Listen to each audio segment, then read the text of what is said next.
최근에 들어서 우리는 한동안 잊었던 개구리 소년들의 비극적인 이야기를 다시 듣게 되었습니다.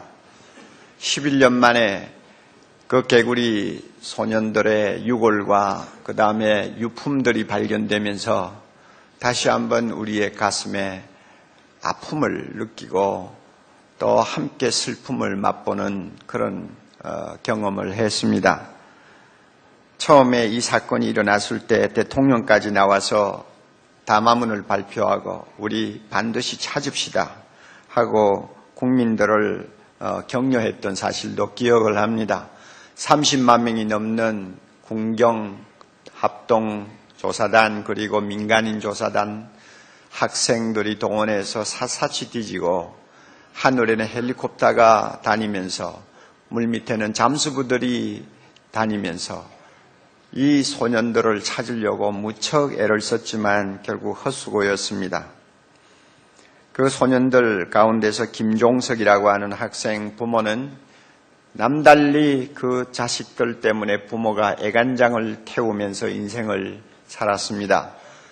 어머니 되는 사람은 날마다 대구역에 나가서 아들의 사진이든 포스터를 들고 아들을 본 사람이 있으면 알려달라고 하소연하는 것이 일과가 되었고, 그의 아버지는 생업을 때려치우고 1톤짜리 추럭에다가 아들의 포스터를 붙여놓고 전국을 누비면서 아들 있는 곳을 찾으려고 몸부림치면서 지난 수년간을 살았습니다.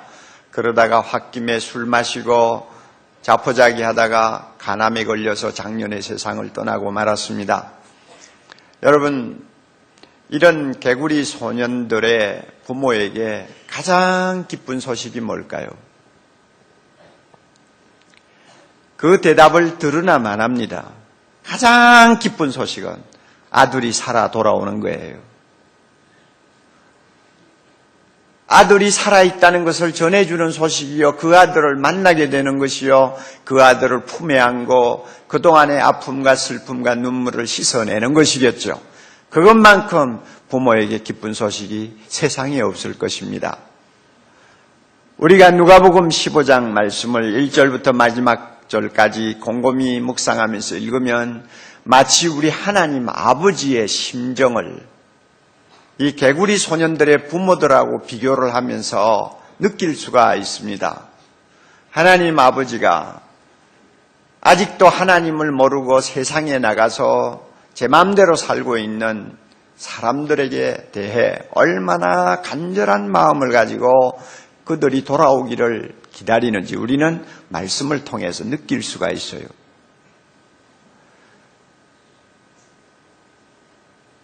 아버지 품을 떠난 사람들입니다. 제 마음대로 방탕하고 있는 사람들입니다. 죄가 죄인 줄을 모르고 그 결과가 얼마나 무서운지를 알지를 못한 채 제잘난 맛에 그냥 세상을 살면서 하나님을 향하여 주먹을 휘두르는 불쌍한 사람들입니다. 이런 사람들이 하나님의 관심의 대상이에요. 왜? 하나님의 자녀들이니까. 그래서 돌아오기를 기다리는 것이 하나님 아버지의 심정입니다. 이것을 예수님께서 표현하고 또 우리에게 알려주기 위해서 세 가지 비유를 가지고 참 실감나게 말씀하고 있는 내용이 15장 아닙니까? 양을 100마리 키우던 사람인데 저녁에 술을 해어보니 한 마리가 비었어요. 돌아오지를 아니한 것입니다. 그 양을 찾으려고 목자가 밤새도록 들판을 헤매면서 찾았다. 그리고 그 양을 찾은 적 기뻐서 그 양을 어깨에 둘러매고 돌아왔다. 이 목자가 누구냐? 하나님 아버지시라 그 말이에요. 드라크마 10개를 가지고 있던 부인인데 드라크마는 은화입니다. 꽤 돈이 값이 많이 나가는 은화예요. 그 중에 하나를 잃어버렸어요. 가만히 있을 수 없지요. 온 집안을 샅샅이 뒤지면서 찾았어요. 나중에 찾은 적 기뻐했다고 했어요. 이 드라크마를 찾고 집안을 뒤지는 사람이 누구냐? 우리 하나님 아버지라 그 말이에요. 두 아들이 있었는데 둘째 아들이 바람기가 약간 있어요. 아버지에게 재산을 얻어가지고는 아버지 간섭받지 않는 먼 곳으로 이민을 가서 제 마음대로 살다가 가산탕진 다 했어요. 나중에 갈 데 올 데 없으니까 아버지에게로 염치불구하고 돌아옵니다. 이 아들을 가슴에 안고 기뻐서 어찌할 줄 모르는 아버지가 등장합니다. 이 아버지가 누구냐? 하나님 아버지시다 그 말이에요.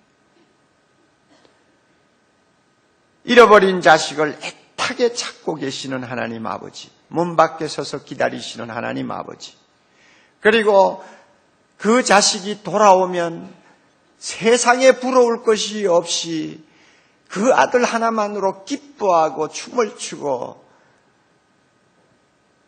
그 마음에 그 자기의 그 기쁨을 주체하지 못하는 것이 하나님 아버지라 그 말입니다. 그래서 우리가 15절 보면 감동을 많이 받습니다. 하나님이 얼마나 기뻐하시는지 압니까? 7절 한번 봅시다. 7절 내가 너희에게 이르노니 이와 같이 누구 하나가 죄인 하나가 회개하면 하늘에서는 회개할 것 없는 의인 99을 인하여 기뻐하는 것보다 더 기뻐한다. 그렇게 말씀했죠. 10절 내가 너희에게 이르노니 이와 같이 죄인 하나가 회개하면 하나님의 사자들 앞에 기쁨이 되느니라. 그리고 마지막 절 32절 가서 보면 이 내 동생은 죽었다가 살았으며 내가 잃었다가 얻었기로 다 같이요 우리가 즐거워하고 기뻐하는 것이 마땅하다 하니라. 예수님께서 하나님의 심정을 얼마나 사실적으로 참 실감나게 세밀하게 표현을 하고 계시는지 몰라요. 하나님은 이런 양을 찾기를 원하신다. 그리고 찾고 나면 너무너무 기뻐하신다는 것을 이 말씀들을 통해서 우리에게 가르쳐 줍니다. 이뿐 아니라 오늘 읽은 본문에서 우리를 감동시키는 사실이 또 하나 있습니다. 하나님은 한 사람에게 관심을 갖는다는 것입니다. 한 사람. 100마리 중에 한 마리. 두 아들 중에 하나들. 아주 한 사람에게 대해서 깊은 관심을 가지는데 이 한 사람이 뭐 대단한 존재냐? 우리가 보기에는 대단한 존재가 아니에요. 15장 1절 보면 세리들하고 죄인들이 예수님 앞에 와서 말씀을 듣고 있지 않습니까? 바리새인들이나 이스라엘의 지도자들은 예수님이 세리들이나 죄인들을 가까이 하시는 것을 보고 비웃었습니다. 그런데 예수님께서 비유를 가지고 하나님이 찾고 계시는 사람들은 바로 이런 사람들이다. 죄인 중에 한 사람 돌아오는 것, 세리 중에서 한 사람이 회개하는 것을 놓고 하나님께서는 하늘의 모든 천군 천사들과 함께 잔치하고 기뻐한다고 주님이 말씀합니다. 한 사람이에요. 그 한 사람도 세상에서 인간 대우 받지 못하는 존재들입니다. 사람들이 거들떠보지 아니하는 지극히 하찮은 존재 하나를 놓고 하나님은 간절히 돌아오기를 기다리고 계실 뿐만 아니라 그들이 회개하고 돌아오기만 하면 천하를 얻은 것처럼 하나님이 기뻐하신다 그 말입니다. 이것이 주님이 주시는 메시지요. 얼마나 이것은 진한 감동을 우리에게 주는지 모릅니다.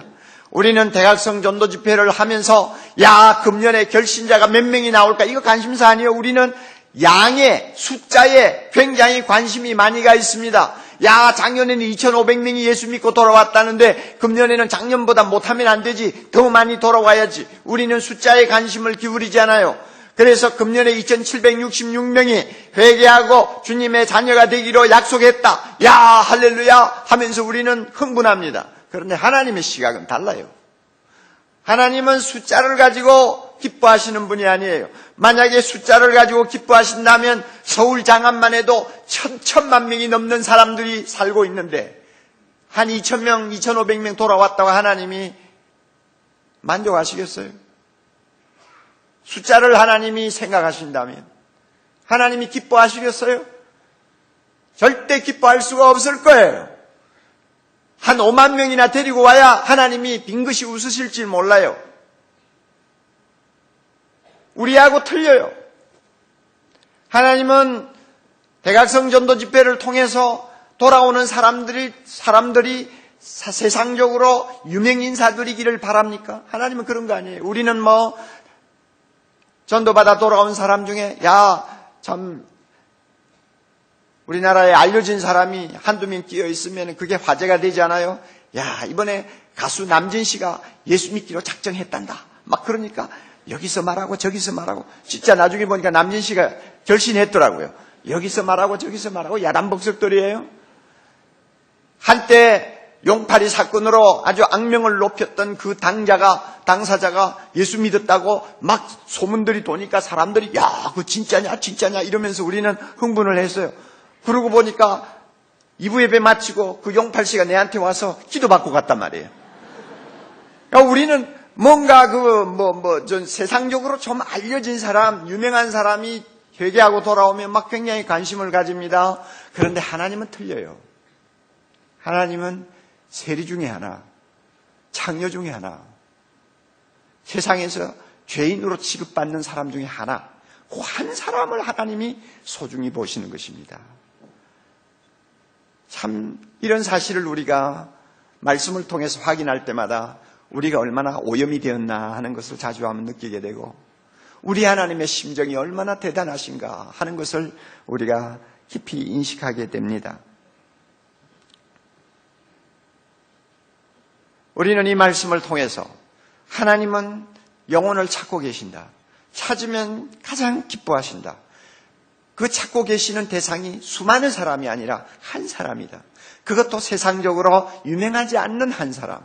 그 사람에 대해서 하나님은 천하보다 귀한 가치를 부여하시고 그 영혼이 구원받기를 기다리신다는 것을 우리는 발견하게 됩니다. 그러므로 저는 가끔 생각합니다.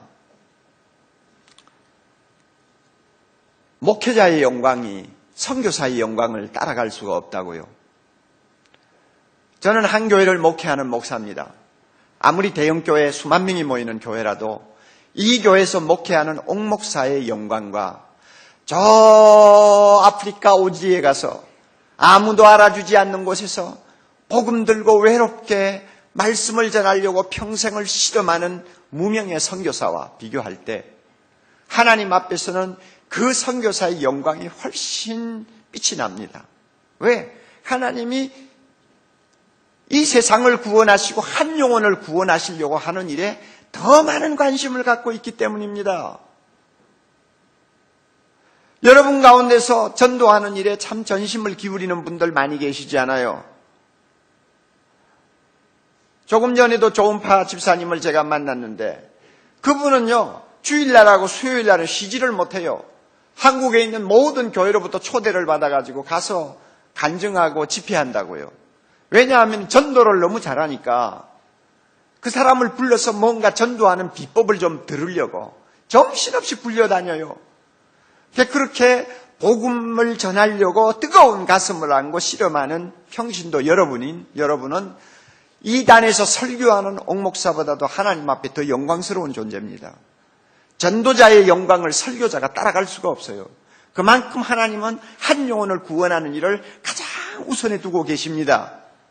하나님이 가장 기뻐하는 일이 예배일까요? 우리는 흔히 그렇게 생각할 수도 있습니다. 예배를 하나님이 가장 기뻐하신다. 그러나 제가 볼 때는 주님이 재림하시는 그날까지는 하나님이 예배보다 더 기뻐하는 것이 있다고 생각합니다. 그것은 이런 영혼이 돌아오는 것입니다.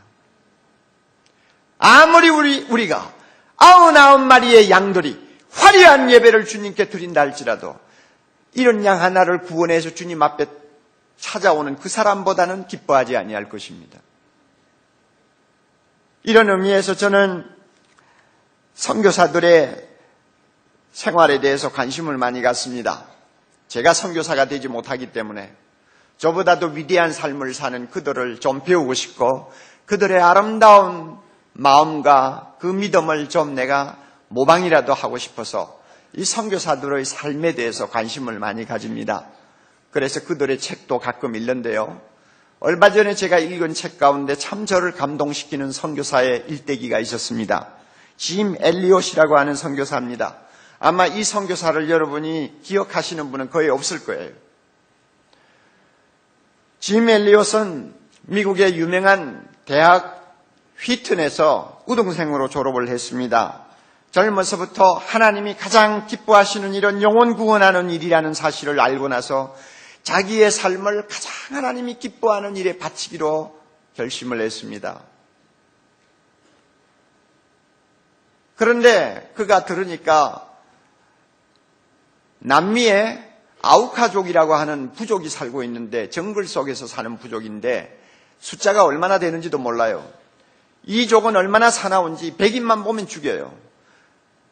그 부족과 접촉해가지고 살아남은 백인이 한 사람도 없어요. 무조건 죽이는 거예요. 그래서 살인부족이라고 하는 악명을 떨치고 있다는 것입니다.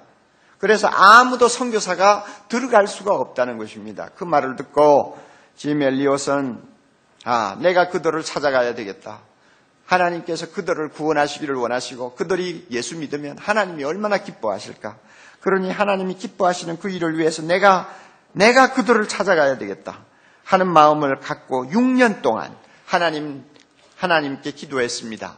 그들에게 보내달라고요. 그들에게 보내달라고 기도했습니다. 그의 일기장에 보면 이런 기도가 있습니다. 하나님, 저를 어서 아우카족에게 보내주소서. 아버지, 제 생명을 취하소서. 주의 뜻이라면 제 피를 취하소서. 제 것이 아니기에 아끼지 않겠습니다. 주님 가지소서, 다 가지소서. 나의 하나님, 제 삶은 주의 것이오니 다 태워주소서. 저는 오래 사는 것을 원치 않습니다. 다만 주 예수님처럼 꽉 찬 삶을 살고 싶습니다. 하나님, 저를 보내주세요. 6년 동안 기도했어요. 그리고 아우카족이 살고 있는 가장 가까운 나라라고 할 수 있는 에콰도르에 그런 선교사로 가서 거기에 전진기지를 세웠습니다. 그리고 몇 년 동안 아우카족을 만나기 위한 준비를 자기 친구 선교사들과 했습니다. 친구 선교사들 4명과 함께 틈틈이 그들은 경비행기를 타고 아우카족이 살고 있는 정글 숲속을 뒤졌습니다. 그리고 사람이 눈에 보이면 선물을 떨어뜨리기도 하고 성경책을 떨어뜨리기도 하고 메시지 담은 종이를 떨어뜨리기도 하면서 자꾸 그 주변을 수색을 했습니다. 그러다가 드디어 강이 흐르고 있는데 그 강가에 모래톱이 있는 것을 보았습니다. 물이 조금 빠지니까 모래톱이 있는 것을 보았어요. 저기에 비행기를 착륙시키면 우리가 내려가서 아우카족과 접촉할 수 있겠구나 하고 판단을 했습니다. 그래서 어느 날을 정해가지고 친구 4명과 함께 비행기를 타고 드디어 가게 되었습니다. 짐 엘리엇 선교사가 떠나는 날 아침, 아내에게 키스를 하고 문을 열고 나가는데 갑자기 아내는 불길한 예감이 들었습니다. 당신 그 문을 열고 지금 나가면 다시는 그 문을 열고 다시 들어오지는 못할 거예요 하는 말이 목에까지 차는데도 남편의 결심이 흔들리지 않을 줄을 알고 입 밖에 그 말을 내지 못했습니다. 짐 엘리엇에게는 2살 난 딸아이가 있었고 아내의 뱃속에는 어린 생명이 자라고 있었습니다. 자기 친구들과 비행기를 타고 드디어 모래톱에 착륙했습니다. 착륙하고 보니까 이제는 다시 비행기를 띄울 수가 없는 곳이에요. 모래톱이 짧아가지고 내리기는 겨우 내렸는데 뜨려면 이거 어떻게 떠야 될지 막막한 그런 상황이었어요. 죽기 아니면 살기로 찾아온 것이나 다름이 없었습니다. 선교사들은 나무 위에 가지를 치고 거기서 며칠을 기다리기로 했습니다. 아우카족이 나타나기를 기다리기로 하고 기도하면서 준비했습니다. 식구들은 남편들이 돌아오기를 학수고대하면서 열심히 기도했는데 돌아오기로 작정한 날 소식이 없습니다. 더 며칠 기다렸는데도 소식이 없습니다. 나중에 다른 선교팀에서 비행기로 그 지역을 수색을 했더니 벌써 비행기는 산산조각 나고 선교사들은 온데간데 없이 흔적이 없습니다. 그래서 나중에 수색대가 들어가서 살펴보았습니다. 끔찍한 비극이 일어난 것입니다. 1956년 1월 8일 주일 아침 아우카족들이 그들을 찾아와서는 사정없이 죽였습니다. 그래서 아름다운 순교의 제물이 되고 말았습니다. 짐 엘리엇이 남긴 유명한 말이 있습니다. 영원한 것을 얻기 위하여서 영원하지 못하는 것을 버리는 자는 결코 바보가 아니다.